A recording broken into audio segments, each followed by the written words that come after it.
Hi there, Libby. Hope you're having a great time at the festival. This is your video lesson. Let's see, two things I want to talk about. I'll talk about those two things, and as usual, if you have questions or want me to look at anything, feel free to send over my way, and I'll be more than happy to answer. So let's get to it. I'm even considering going down to the festival today. I saw that Flaming Lips were playing this evening, so I'm going to keep an eye on the Scalper websites. I'm going to see if anybody blinks and if I can get a good deal on a ticket, because this thing's kind of steep just to see one band. But if you guys are down there, maybe I'll wave hi to you guys. Anyway, back to this. So what we're going to cover today, I got your message, and I was looking over The Cure by Olivia Rodrigo, and actually it's a really good one. It's a great song. Actually, I'm going to grade this out and add it to the collective. So for this one, it's really neat because it has A sus2 and C major 7 chords for the beginning. That's perfect for what we're trying to do right now, which is give you a vocabulary to choose from when you're stacking layers or learning how to stack layers in a ambient or ethereal kind of situation, or cinematic, I guess would be a better word for it, the style that I compose in.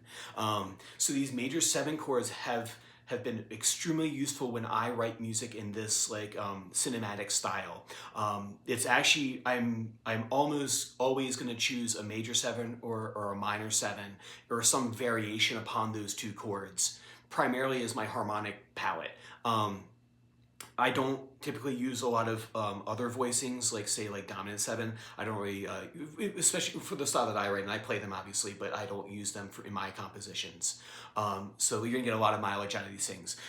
You're gonna want to know at least 2 or 3 shapes of each particular quality of chord or kind of chord. So you're gonna want maybe 2 or 3 different kind of major 7 chord voicings, fingerings on the guitar, and then once you get those down, layering becomes a lot easier, because in layering, what you want to think about is like a stack, and you want the low part of the frequency range to be covered by a certain set of chords. Then you want like a middle ground that kind of just hangs out in the middle of the guitar. And then you'll have another layer on top, which might be the higher positions on the guitar up here in this range. That way, no one's stepping on each other's toes, and you're covering the whole frequency range, rather than you're stacking three kinds of bass chords on top, or 3 kinds of middle chords, or 3 kinds of treble chords. You want to make sure that you have room for them to maneuver and breathe between them. And then once you understand that, then once you make a bunch of those, then if you get into the synth world or ambient textures, say if we start putting some fingerstyle in there, that's when we can really open this thing up and create some really cool sounds. But anyway, so the voicings I want to give you are called shell voicings. They are extremely useful. These are on my shortest. There's two kinds of 7th chord voicings I really like to give students. This is one of them. The voice, I've tabbed these out for you, so I've written out the chords. You got yourself a root 5 version of the C major 7 chord. That's this guy right here. The reason I call it root 5 is because that home bass note that gives me the name of the chord, like C, D, E, F, or G major 7, that's found on the 5th string. So the better you know these notes on these 2 strings right here, the better off you're going to be in being able to create ambient textures. If you start just learning shapes and not understanding why they are what they are, you won't be able to use them in other situations. So you kind of want to make a toolbox where you have like 3 different chord types, and then, okay, can I move those 3 around the fretboard? And actually, to be honest with you, a lot of these artists actually get away with just a couple of voicings. So anyway, so we have the C major 7 voicing, right? That's your root 5 one. And then the other version of that one is the root 6 version, where the root note is on the 6th string. So I find a C on the 6th string, and I put that chord voicing that I tabbed out for you. So I got this one here, and this one right here, right? So I got my 2 different positions that I'm playing in, 2 different registers. So say, for example, if I just take those 2 things and throw one in the looper with just a basic pattern, it's not gonna be the song, it's just gonna be me making a pattern up.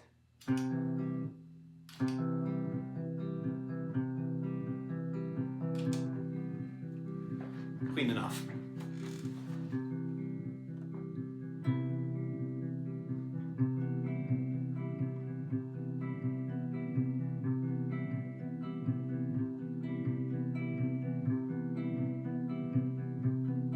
See, what I'm doing there is I just literally took the 2 shapes that I had, and I just practiced stacking them on top of each other. So actually, that would be a great assignment for you, is with your brand new looper, which is super, super cool. I think it's a nice kind of, the Boss ones are great. They don't have too many bells and whistles to get distracted with.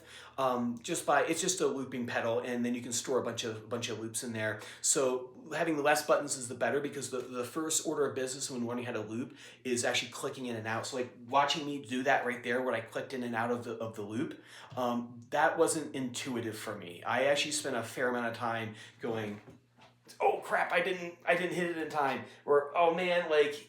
So that's why you want to use the click on the Boss pedal, because I'm almost positive it has one. In practice, just like, can I time myself in correctly, right? So you might want to just practice just like maybe playing like 1, 2, 3, 4, 1, 2, 3, 4, and then clicking in with your looper. Feel free to bring your looper next week too, and we can practice timing, making sure we can step on it at the correct time. That's really that's really one of the biggest learning curves with the looper, is not necessarily like plugging it in or just like finding material to loop. It's actually like, can I click it correctly? Because you'll hear sometimes like little artifacts on either side of the beat, and it won't sound right to your ear. But really practice trying to make sure that you click that thing in time. So those are the two voicings that for C major 7. And then for The Cure, Olivia Rodrigo, she's actually using the stuff we used in, I can't remember which Radiohead song it was. I want to say Bulletproof, but I don't think that was the one that we were doing. Oh, it was my Nice Dream. I think it was Nice Dream, where you had shapes like this.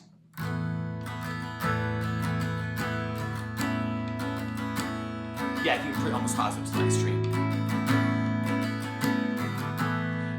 Another name for the ASUS2 that you see on the tab websites is AAD9, and that's what Radiohead's doing. Notice that the songs you gravitate towards have all these added 9s, major 7s, sus2s, things like that. So if you just build yourself a nice little vocabulary of those chord shapes, it's going to go a long way in you being able to make a lot more music, rather than just learning them for each individual song situation.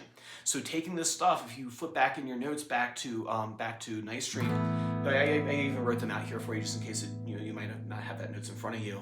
So I have my A sus2 here, and what I might actually do is this: A sus2. Hey, that's a chord that's in the song Radiohead. I learned it already. It's Olivia Rodrigo. That's why I like that stuff, because it has that sound. And going to C. Ooh.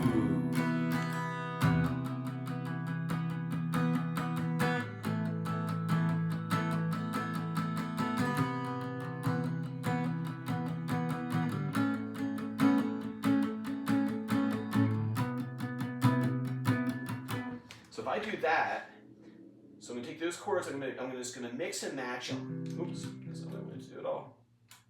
What I'm going to do is I'm going to mix and match. I'm going to practice going from A sus2 into the C major 7, this voicing down here.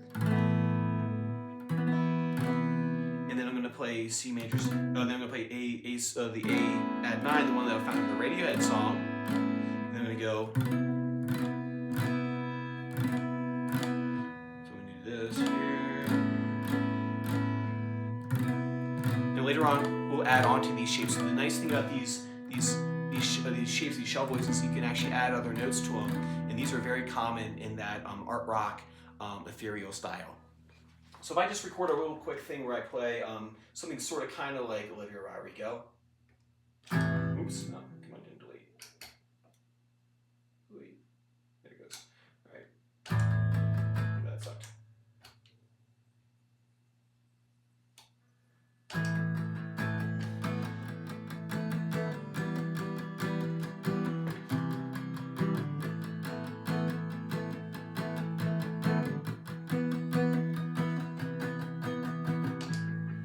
See, just like that right there, that would be worth practicing a lot.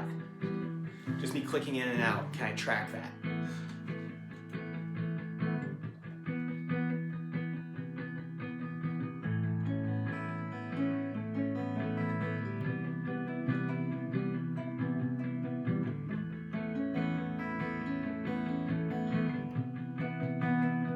See?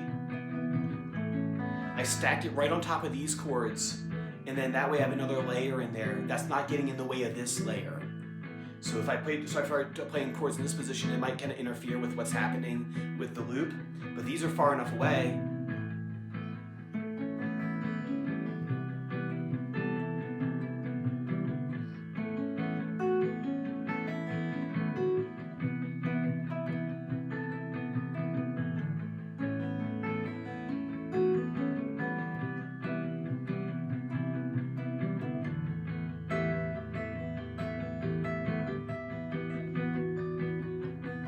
And that one.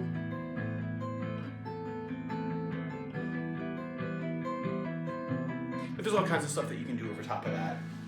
We'll get there at some point. So cool. So work on that.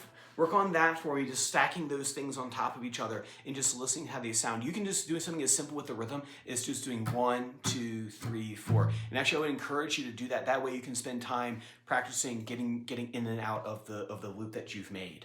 Cool, so work on that for me. Keep the strum simple, like I said, keep the strum simple this week, and everything looks good on that. Then next time we'll take these chords and see if we can make some loops in the studio. All right, and if you have questions, I will see you same time next week. Take care.